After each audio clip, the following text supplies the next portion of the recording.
শুনলে মেয়েদের কি পরিমাণ যে খুশি হয় এটা শুধু একটা মাত্র মেয়েই জানে, আর কেউ জানবে না। তো আমি আজকে আপনাদের সাথে স্ট্রিটে শপিং করতে নিয়ে যাব আমার সাথে করে। আর বড় বড় মার্কেট থেকে তো সবাই আমরা কেনাকাটা করি, তবে স্ট্রিট মার্কেটগুলো থেকে কেনাকাটা করতে যেই মজা সেটা কিন্তু বড় মার্কেটে কেনাকাটা করে আপনি পাবেনই না। তো এইখানে কিন্তু সুন্দর সুন্দর মাটির জিনিসপত্র থেকে শুরু করে 1 থেকে 150 টাকায় কিন্তু অনেক ভালো ভালো জিনিস পাওয়া যায়। আর কোথায় গিয়েছিলাম সব কিছুই এই ব্লগটার মধ্যে শেয়ার করবো। আর এই সুন্দর সুন্দর জুয়েলারিগুলোও কিন্তু 200 বা 250 টাকার মধ্যেই পেয়ে যাবেন। সুন্দর সুন্দর জুতা যেগুলো দেখতে পাচ্ছেন মাত্র 150, 200, 300 টাকার মধ্যে কিন্তু পাওয়া যাবে। চলুন তাহলে শুরু করা যাক আজকের ব্লগটা। তো কেনাকাটা করতে হলে তো টাকা লাগবে, এর জন্য আমি কিছু টাকা তুলে নিলাম বিকাশ থেকে। এরপর মেয়ে আর আমি চলে যাচ্ছি শনির আখড়ায়। কারাই শনির আখড়ার আশেপাশে আছেন অবশ্যই কিন্তু কমেন্ট সেকশনে কমেন্ট করে জানাবেন। মেয়ের জন্য জুতা কিনতে এসে আমার নিজেরও জুতা পছন্দ হয়ে গেছে, 2 জোড়া জুতা পছন্দ হয়েছে। এখন কোনটা রেখে কোনটা নিব অনেক বেশি কনফিউজড।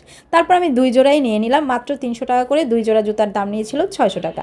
এরপর এই ব্রেসলেটটা দেখতে পাচ্ছেন কি সুন্দর না, এগুলো কিন্তু মাত্র 200 টাকা করে কিন্তু আপনারা কিনে নিতে পারবেন। এছাড়াও কিন্তু আরও অনেক সুন্দর সুন্দর জিনিস আছে। এরপর যেহেতু শীত চলে আসছে কিছু স্কিন কেয়ার প্রোডাক্টও কিনেছিলাম, ওগুলো আর দেখাই নেই ভিডিওতে।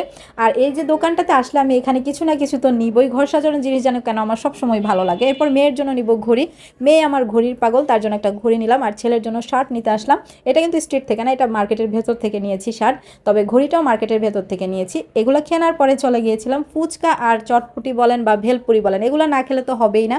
তো এই যে ঝাল ঝাল করে যেই ভেলপুরিগুলো দেখতে পাচ্ছেন এগুলো মাত্র 20 টাকা প্লেট। এরপরে ঘরের জন্য একটা জগ নিতে হবে, একটা জগ নিয়েছি। আর পানির বোতল নিতে হবে, মানে বাচ্চাদের টিফিনে দেওয়ার জন্য ওয়াটার বোতল ছিল না, তো ওগুলা নিলাম। আর এই বাটিগুলো দেখতে পাচ্ছেন কি সুন্দর না, মাত্র 150 টাকা করে এই বাটিগুলা। এছাড়াও এখানে অনেক সুন্দর সুন্দর প্লেটও ছিল। এই মগটা আমার অনেক পছন্দ হয়েছিল, মাত্র 200 টাকা ছিল এটার প্রাইস। এছাড়াও কিন্তু মাটির জিনিসপত্র যাদের পছন্দ তারা কিন্তু এখানে মাটির জিনিসগুলোও কিন্তু পেয়ে যাবেন রিজনেবল প্রাইসে। ভেলপুরিগুলো খেয়ে অনেক ঝাল লাগতেছিল, এর জন্য হচ্ছে একটা ড্রিঙ্কসের দোকানে ঢুকেছিলাম, এখান থেকে 2টা ড্রিঙ্কস নিয়েছিলাম মা আর মেয়ে। এই ড্রিঙ্কসটা খুবই মজা হয়েছিল। যাই হোক, এভাবেই হচ্ছে কি আমাদের ছোটোখাটো শপিং ব্লগটা আপনাদের সাথে শেয়ার করলাম। কেমন হলো অবশ্যই কমেন্ট করে জানাবেন।